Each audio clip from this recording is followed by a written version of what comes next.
Baik, Assalamualaikum warahmatullahi wabarakatuh. Perkenalkan nama saya Ciza Ananda Sapitri dengan 2215241039 dari Prodi Teknologi Pendidikan kelas A. Di sini saya akan mempresentasikan tentang pedagogi kritis, yang mana akan terdapat 10 topik bahasan. Yang pertama ada paradigma ilmu sosial, yang kedua alienasi dan dialektika, yang ketiga teori kritis 1, yang keempat teori kritis 2, yang kelima feminisme, yang keenam sensitif gender, yang ketujuh transformatif Henry, yang kedelapan pendidikan alternatif dan kaum marginal, 9 pendidikan demokratis dan multikultural, dan yang terakhir adalah Ivan Illich. Baik, kita memasuki yang pertama yaitu paradigma ilmu sosial, yaitu sebagai perubahan pola pikir terhadap proses pembelajaran yang mana awalnya itu berpusat pada peranan guru dalam kelas atau teacher center menjadi pembelajaran yang berpusat pada siswa atau learning center atau student center. Paradigma positivisme kemudian memiliki implikasi pada ilmu pendidikan di bidang teknologi pendidikan.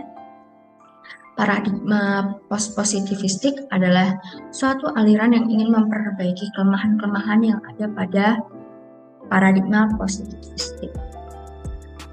Ketiga adalah paradigma kritis. Secara konseptual merupakan salah satu tradisi pemikiran yang cukup besar dalam bidang keilmuan sosiologi. Dan yang terakhir adalah paradigma konstruktivistik, yang memandang bahwa tidak ada sesuatu yang objektif di luar dari sebagaimananya diri manusia.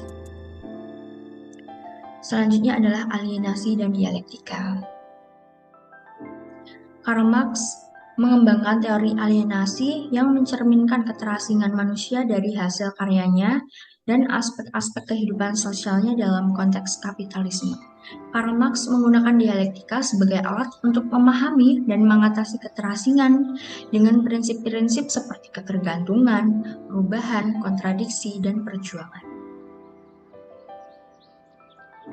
Selanjutnya adalah teori kritis yang pertama. Pemikiran Karl Marx dan mazhab Frankfurt adalah dua aliran pemikiran yang berbeda dalam tradisi kritis sosial. Meskipun secara historis teori kritis mazhab Frankfurt lahir dari berbagai kritik terhadap pemikiran Karl Marx, teori kritis mazhab Frankfurt melalui visi emansipatorisnya menghendaki sebuah paradigma baru dalam ilmu pengetahuan sosial yang mampu membebaskan manusia dari dominasi ekonomi kapitalisme. Selanjutnya adalah teori kritis yang kedua. Teori kritis 2 ini merupakan evolusi dari teori kritis yang sebelumnya, yang mana melibatkan perkembangan aliran-aliran pemikiran kritis setelah periode awal. Teori kritis yang berasal dari Frankfurt School. Dalam teori kritis 2 ini, terdapat beragam sudut pandang dan pendekatan yang digunakan untuk menganalisis serta mengkritik masyarakat, budaya, dan kekuasaan. Selanjutnya adalah kita memasuki ke feminisme.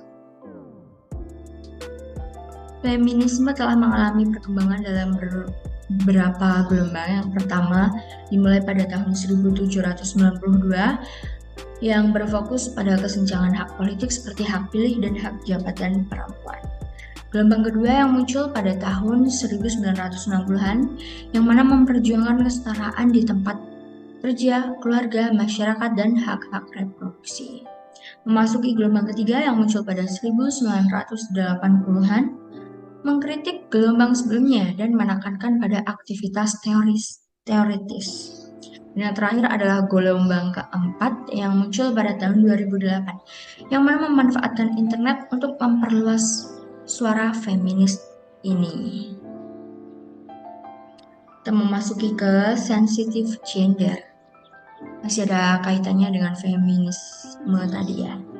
Gender adalah konsep yang menjelaskan perbedaan antara perempuan dan laki-laki yang dapat berasal dari faktor bawaan atau kodrati, dan juga merupakan hasil dari pembentukan sosial dan budaya yang dipelajari melalui proses sosialisasi.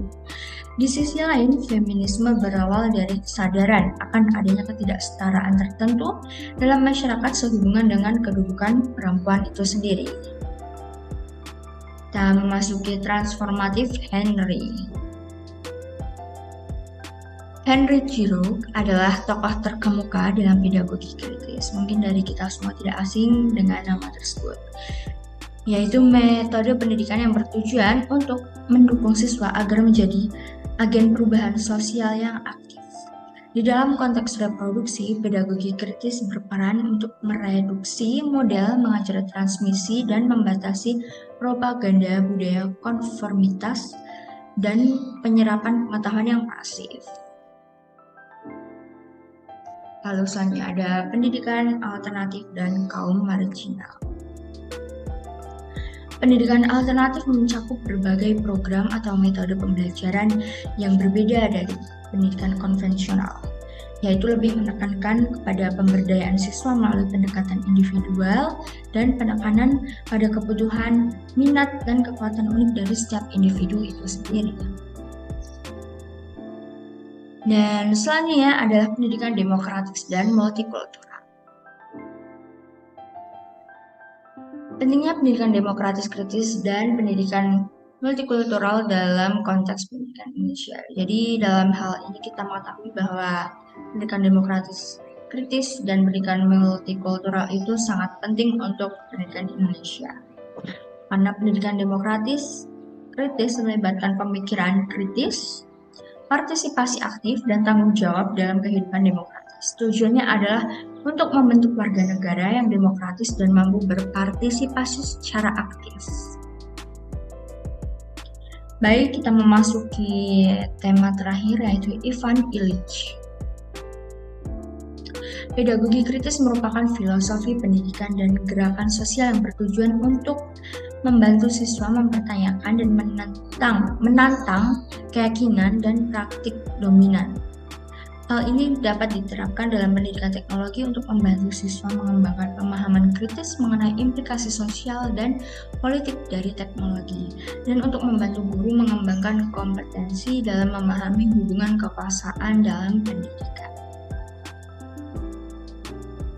Baik, sekian yang dapat saya sampaikan. Jika ada salah kata, saya mohon maaf.